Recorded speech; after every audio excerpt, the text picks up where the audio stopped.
Hello everyone, this is Serious Trivia, and welcome to Season 4 of our Subscribers Game Tournament, and this will be the first match of Group A between Zero and Baby Yoda. So before we jump into the game, let's take a look at their compositions. Starting out with Zero in the green, we have a pretty interesting comp featuring Kongrong and some Trebuchets, which is rarely seen in multiplayer games at all, and he has, of course, some Furies of Beihai. Now, these range units are leveled up. He spent some of his funding on ranking up the Trebuchet in particular so that they're a little bit more accurate. And then we have Huang Fusong, who brings his hail of arrows, as well as some unbreakable spear shield infantry, as well as some Imperial infantry as well. And then finally, we have Lady Zhurong, who brings a couple of the Follower of the Flame. They're quite good at reducing melee evasion against anything they fight, including enemy generals. So this should be a pretty interesting infantry comp, no cavalry, but plenty of cavalry defense. The key point is going to be how to protect those trebuchets. Then on the red side, we have Baby Yoda, who's bringing a competition of He Yi, Zhang Liao, and Zhang He. So most of this comp is going to be melee infantry, getting boosted with evasion buffs from the generals. In particular, He Yi has quite a few very good infantry buffs, and his Youxia will benefit quite a lot, given that they're unbreakable, even though they are half unit size. And then to round out his comp, there are 3 of the Xiliang Cav, slightly leveled up just to use up some of the remaining funds, and we have Liyang Infantry, which is sort of this daring unit that has no shield, but they do have an active ability that boosts their attack, and that could be very interesting to see. Zhang He also has a benefit of improving vision in case you're running up against some sort of poison volley comp from Yan Baihu. But in this matchup, that's not going to be the case since both players are blind. This was just a precaution. So let's see how this battle played out on the battlefield. Now, as we load into the match here, let's take a look at the deployment. We do have some guerrilla deployment with the strategists, and it's not surprising that the trebuchet has been planted in the corner to take advantage of sort of the corner camp to protect themselves. The range units are here, and I am assuming those spear guards would have to rush over to protect them. On Baby Yoda's side, we see a slight forward deployment of the Youxia in the forest. I believe they're all hidden at this point. And the rest of the troop are behind at the edge of their deployment box. So some vanguard deployment on both sides, but nothing too crazy. Kind of expected with the trebuchets. Now, going up against trebuchets, even rank 5 trebuchets, I think if you spread your unit out enough, it's hard for the trebuchet to kill enough units to get value. So I wouldn't freak out too much about it as long as the infantries are spread out. We're going to stay in bird's eye view until they get sort of in range of each other, because I'm pretty sure Zero is just going to be backing the unit up. Now, Zero will have more options with his generals since Huang Fusong has the range ability Hail of Arrows, whereas Baby Yoda's generals typically focuses on buffing and debuffing infantry and units. So we have Judgment. This has a splash damage, but it reduces enemy damage by half, base damage. All Front is the big one that improves melee evasion armor, and there's a passive one with the people that also boosts melee evasion of nearby units. So that's kind of the main thing He Yi has going for him. No particular damaging ability, and He Yi himself has very low damage with the Gun as his weapon. Then Zhang Liao have the Roar of the Beast, which reduces enemy morale, as well as Adamant Resolve, which improves melee evasion again. So kind of redundant. Now he is surprisingly the weaker side. This is judged by... Ooh, we can actually pause a little bit as we have Huang Fusong coming up. But just to introduce the general here, because Zhang Liao's side has less money spent on the unit at this point in the game, he's apparently, I guess it's pretty even, but is judging them as sort of the weaker side. He's giving everyone on his side 25% melee evasion and 33% melee attack rate. This is very good for all these melee infantry here across the board. You can see the evasion's off the charts and the attack speed's off the chart. So what Baby Yoda is trying to do here has a pretty cohesive strategy of just boosting melee evasion and boosting attack rate on melee infantry, which takes full advantage of those bonuses. And then we have Zhang He, who's also boosting faction-wide, or at least on this map-wide bonus of getting more sight, getting more speed, getting more charge resistance to fight off potential cavalry charges, which Fortunately, there's no cavalry on this side because this army is actually pretty vulnerable to shock cav, given that they have no anti-cav at all. They do have 3 C-down cav that could potentially match some enemy cavalry. Now the question is, none of the general have any splash damage or kill power even. I don't think any of them have high damage at all. Zhang He is probably their best fighter.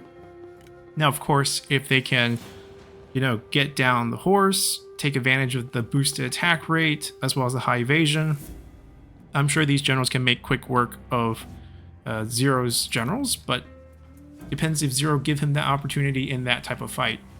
So this is clearly coming up for good hail of arrows. Just got to scatter the troops. I wouldn't even shield wall here because I doubt they're going to try to shoot you in the front. Probably go from the side and try to shoot across, which eliminates that range block chance. You can see them maneuvering around. Just make them uneven, like 1 unit up, 1 unit down, so there's no straight line where you can target more than like 2 units. And that's really where you have... I would charge the cavalry. Ooh. So he opted to hit the cavalry. Interesting. I mean, there's suppression after being hit. It reduces their speed. Maybe it helps him get away. He's not very fast. Only 80 speed on Huang Fusong, so they could catch him. Especially with Zhang He in the game, because Geographic Mastery boosts speed. They just have to commit to it. Now, the worry is obviously about that Trebuchet range. If they chase into that, that could be a little scary, but I would tank that to take the fight. Lady Drone's coming back to answer. There's definitely a general difference.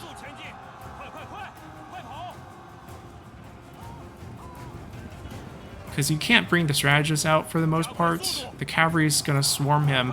Maybe Hongzong takes a pretty big trade for just landing 1 hail of arrow. But if he could just maintain this cluster just a little bit more, as you can see, he's literally at this edge. Are they going to start? They're going to start firing. And we're landing a couple of the shots. Even though cavalry's not a good option, yeah, being clustered like this, land a couple good splash damage hits, you could rout them. Hongzong's going to bounce back from this. This is just a morale shock from, getting hit very fast, but I think he's going to bounce back no problem. I would pull the cavalry back at this point. You got your win. You're not going to get any more kills. You're just tanking trebuchet shots. I mean, even though cavalry's probably the best thing you want to tank it, might be better to just use the general to bait out some fire will shots to see if you can waste some ammo. Because we're getting really close to a point where you just can't chase anymore. He's not going to lose enough health to rout. And yeah, that is a costly mistake, getting into the Fury of Beihai range for the shot cav, which are really bad against that. Super committed to try to get rid of Huang Fusong. And the cost is all 3 cavalry units. This one might bounce back, but I think the other 2 are very badly damaged. Fortunately, this one bounced back, but it's at half health. They're trying to get the boost from He to save them. It's going to be very hard for them to approach. So with this corner camp set up, and the fact that there's range on this side and no range on Baby Yoda's side, these infantry just does not have a good approach here. It's basically the side with the range abilities, the side with the range unit, fighting the side that has to run up at you. And even if they do run up, all the bonuses provided by the melee evasion can be solved with a simple fire attack. I mean, at least greatly nerfed. All 3 cavalry got wasted. He had to be with them to boost their morale. He left them and they fully routed, which is a bit unfortunate. I don't know what they're trying to do with this. I mean, right now it looks like they're marching the infantry up. The Liang Daring Infantry, they do have this active ability that gives them a bonus damage and bonus speed to close gap. There's a cooldown on this ability. I'm curious to see if they will try to save it altogether. They're trying to come at different angles. I'm not sure if that's gonna solve any problems. Like, what are they gonna do? Neither of them has splash damage. I don't even think they can beat this. No shield. They're getting murdered by Furies. At least it's a very committed approach, but Yoxia probably needed to be first, since they had the shield. the daring had to be behind. Man, Trebuchet is getting some value here. I mean, still only about 30, 40 kills is not very high. Okay, they got a small shot here. We'll see if anyone dismounts. That's going to really determine who can do more damage at this point. Imperial Gate Guards right here. Are they in range of the other Gate Guard to have... Oh, they are. To get the bonus, Solidarity bonus.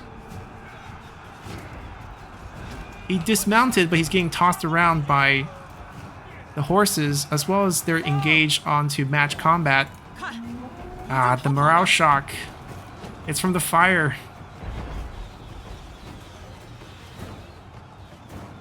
He could bounce back, but he's so close to the edge. Yeah, to see the discouraged by... it's the fire discouraged by 10. Ooh, that is pretty much full health. These daring infantry did make it. These ones, I think they routed back and didn't get a command, and this one just kind of froze because they're microing the generals over here. Zhang Liao is dismounted, but if the enemy general's not like standing there just with you, if you have to like match combat with other infantry, you're not going to land hits. Cornwall uses Wisdom River, and then they pull the general out, let the follower of the flame, let the Imperial Gate Guard finish them. They're in trouble.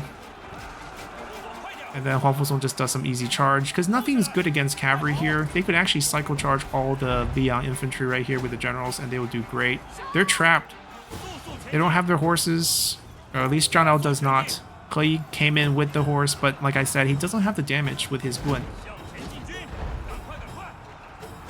So now all Lady Zhuorong have to do is just go scratch them, make sure they lose their evasion, and then rinse and repeat with every unit. They're trying to charge Cornwall here.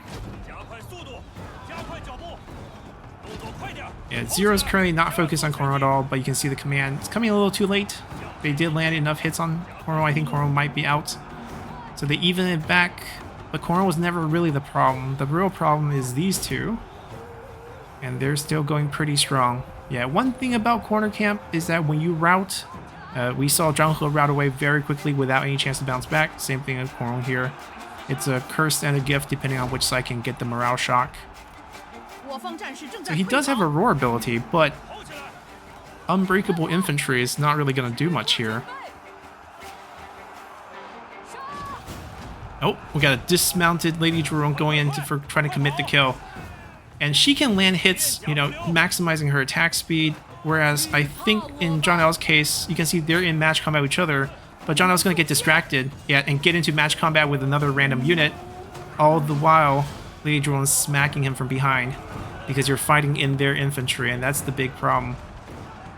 So if Huang Fuzong could just guide him away, yeah, that's the perfect command. Because he's still on his horse. Just pursue him so he can't bounce back. The morale is a problem, though, and the friendly fire might actually drop Huang Fuzong's morale. Yeah, he pulled him away. It's not worth it. Yeah, I don't think this is a fair fight for He Yi. The Fire Mace, Lady Zhuorong is the strongest duelist in the game. We tested it. She can beat anyone 1v1. And this is no difference here. So they're using the crossbow to suppress him so that he cannot bounce back. You cannot bounce back when you take damage. So that's what they're trying to do here. He Yi's going to rout. Now we just have a bunch of unbreakable units versus each other, plus a bunch of other units assisting as well. Follower Flame, not the strongest thing in the game, but the debuff is applied, and that is very powerful, especially against infantry that's trying to abuse their high evasion, getting erased down to 21%. So he did fortunately bounce back, but with Lady Zhuorong still pretty healthy, I think she can go for the finish here. He boosted his own evasion, but none of his units.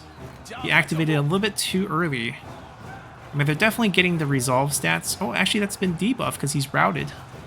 Yeah, if he stays and, you know, does not rout to give the units more of a fighting chance, just to make sure he never bounced back after that, negative 84. Just a few Yoxia to finish. There's literally one guy there, 7 guys here, and I don't know how many's left over here. Well, this side's healthiest, I think. 16. We can see the fire symbol in all of them. And they're going to get erased as well. Trebuchet at the end of the day.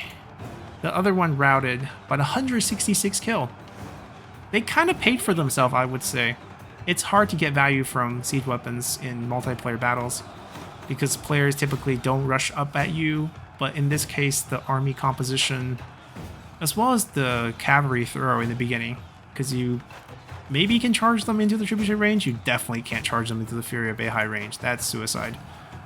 Now it's just a slow grind to kill the rest. Now, game time is a tiebreaker, so if you have the patience to not give up and you want to, give yourself more time in the defeat, that will benefit you in case you do get in tiebreakers. So unbreakable armies do have some value there, but unit price typically reflect the fact they're unbreakable. And in this case, we have unbreakable versus unbreakable.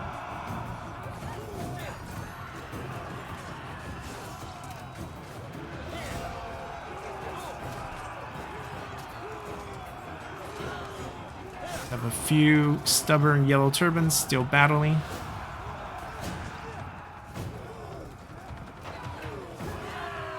And that should do it. And that's the win. Let's take a look at the casualty count at the end here. So, not really surprised. The range did its job. I think Cornwall's pick paid off big time.